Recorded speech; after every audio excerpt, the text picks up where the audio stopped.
Hello, today I am going to discuss obstetric X-rays. With the advent of ultrasonography, the importance of radiography as a diagnostic tool has diminished to a great extent.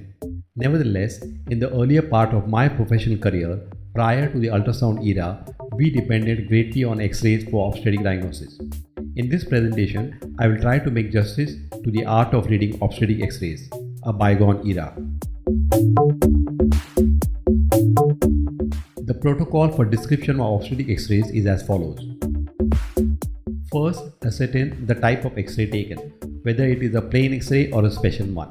Next, determine which part of the body has been X-rayed, for example, abdomen and pelvis or only pelvis.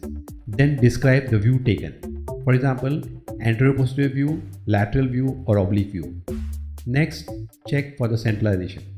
For an anterior-posterior view, the X-ray is well centralized if both the anterior superior iliac spines are equidistant from the midline. Then talk about the exposure of the X-ray. It is considered to be well exposed if you can see what you want to see. That is in an obstetric X-ray, fetal scale shadow, and in the case of pelvimetry, the bony pelvis. Then look for the number of feti seen. For each fetus, ascertain its lie, attitude, presentation, presenting parts, and lastly, look for any obvious fetal scleral abnormalities. And finally, give the diagnosis. Remember, before you start talking in the viva examination, always formulate the answer in your mind. This is a plain X-ray of the abdomen and pelvis AP view, well centralized, well exposed, showing a single fetus in longitudinal lie, flexed attitude, cephalic presentation with vertex as the presenting part. There are no obvious fetal scleral abnormalities. Therefore, my diagnosis is obstetric X-ray showing a single fetus in normal vertex presentation.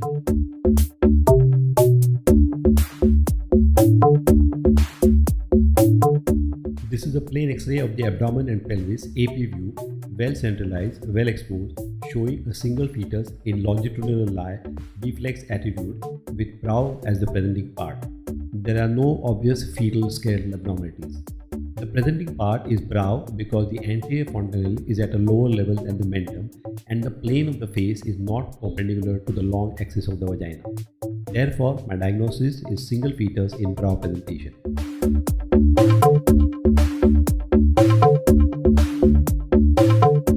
This is a plain X-ray of the abdomen and pelvis, AP view, well centralized, well exposed, showing a single fetus in longitudinal lie, flexed attitude.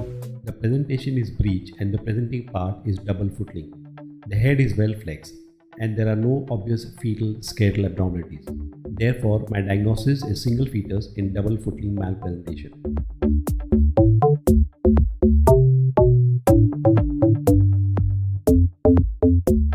This is a plain X-ray of the abdomen and pelvis AP view, well centralized, well exposed, showing a single fetus in longitudinal lie, flexed attitude. The presentation is breech and the presenting parts are buttocks. The fetal spine is not seen properly because it overlaps with the maternal spine. The head is well flexed. There are no obvious fetal scleral defects.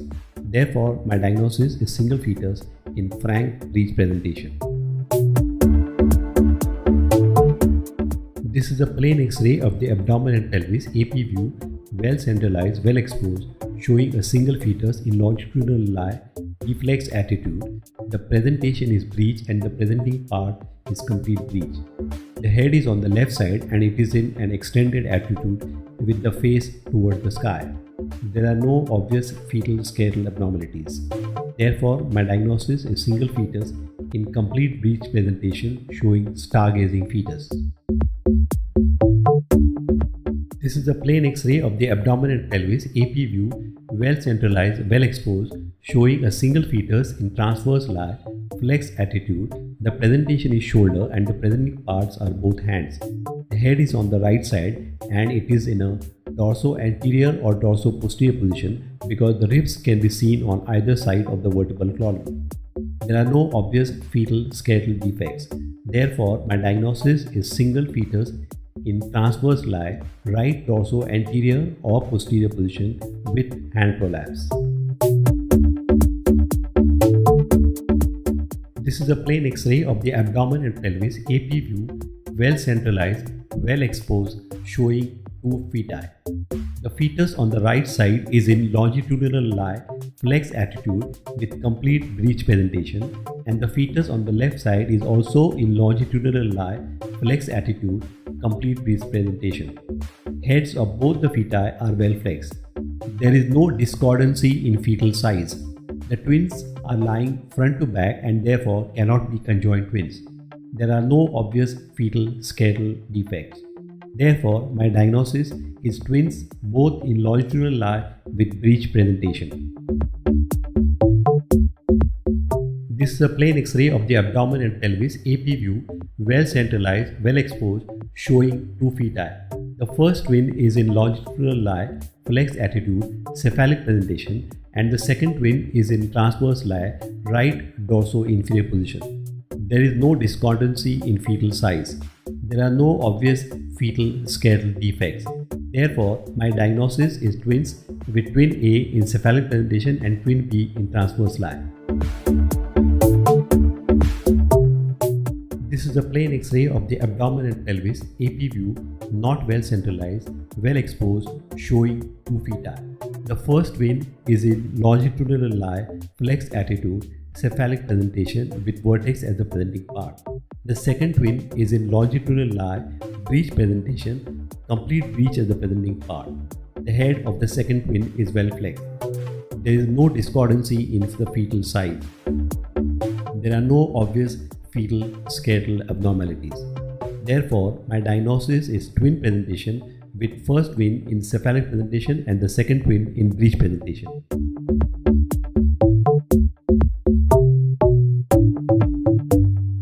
This is a special colored PET scan X-ray showing two feti. The first twin is in longitudinal lie, flex attitude, cephalic presentation with vertex as the presenting part. The second twin is in transverse lie with the head on the left side and in dorso-superior position. The two feti are of relatively equal size. There are no obvious fetal skeletal abnormalities. Therefore, my diagnosis is twins with the first twin in cephalic presentation and the second twin in transverse lie. This is a plain X-ray of the abdomen and pelvis, AP view, well centralized, well exposed, showing a single fetus in a longitudinal lie, flex attitude. The presentation is cephalic. However, the skull vault is absent and only the base of the skull can be seen. Therefore, by inference, the presenting part is face and my diagnosis is anencephaly in cephalic presentation. This is the lateral plate of the same patient showing a single fetus in longitudinal lie with cephalic presentation and no skull vault. Therefore, the diagnosis is anencephalic fetus in lateral view. This is a plain X-ray of the abdomen and pelvis, AP view, well centralized, well exposed, showing single fetus in longitudinal lie, flex attitude, cephalic presentation with vertex as presenting part. In addition to this, the transverse diameter of the inlet is measured. It is 14 centimeters and the interspinous diameter is also measured, which is 8.8 centimeters. Since the measured diameter is magnified, the actual interspinous diameter will be less than 8.8 centimeters. The shape of the inlet is round and the subpubic angle is not visualized in this plate. Therefore, my diagnosis is obstetric X-ray pelvimetry, AP view, showing mid-pelvic contraction. This is a plain X-ray of the abdomen and pelvis, lateral view, well exposed, showing a single fetus in longitudinal lie, flex attitude, cephalic presentation with vertex as the presenting part. The biparietal diameter has just entered the inlet, indicating that the head is engaged. The obstetric conjugate is measured and it is 9.5 centimeters, and the posterior sagittal diameter of the outlet is also measured, which is 6.6 centimeters. The angle of pelvic inclination and sacral angle, which can be measured in the lateral plate of the pelvimetry, appear to be normal. Therefore, my diagnosis is lateral view of X-ray pelvimetry. This is a plain X-ray of the abdomen and pelvis, AP view, well centralized, well exposed, showing a single fetus in longitudinal lie, cephalic presentation. The head appears very big in comparison to the fetal size and the pelvis. The bones of the skull vault are separated to a great extent. Therefore, my diagnosis is obstetric X-ray showing a single fetus with hydrocephalus.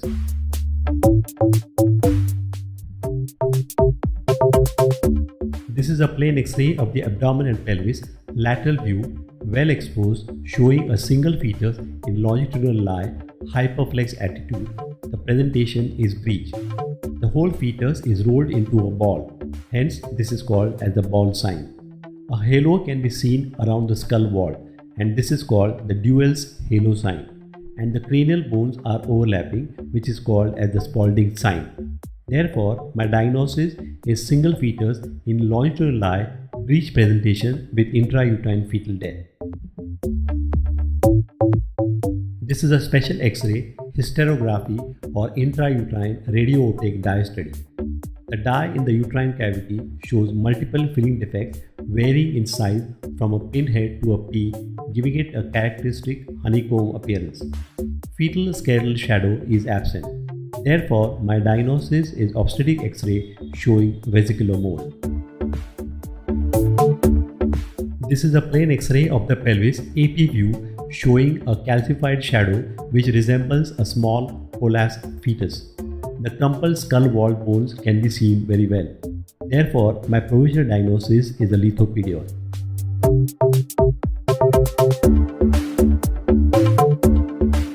This is a plain X-ray of the abdomen and pelvis, lateral view, well exposed, showing a single fetus in longitudinal lie, flex attitude. The presentation is cephalic.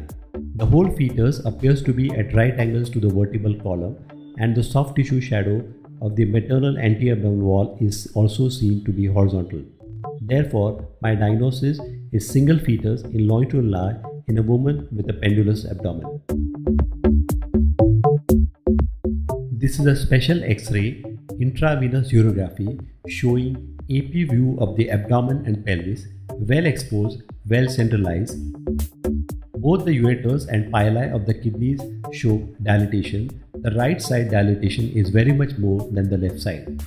Besides this, a single fetus in longitudinal lie, flexed attitude, cephalic presentation is also seen. The white arrow shows compression of the bladder by the fetal head. Therefore, my diagnosis is single fetus in longitudinal lie, cephalic presentation along with physiological hydroureter and hydronephrosis as a result of pressure.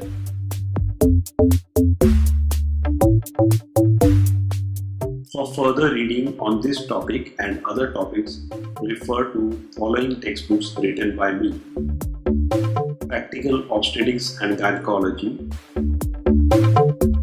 Modern Obstetrics,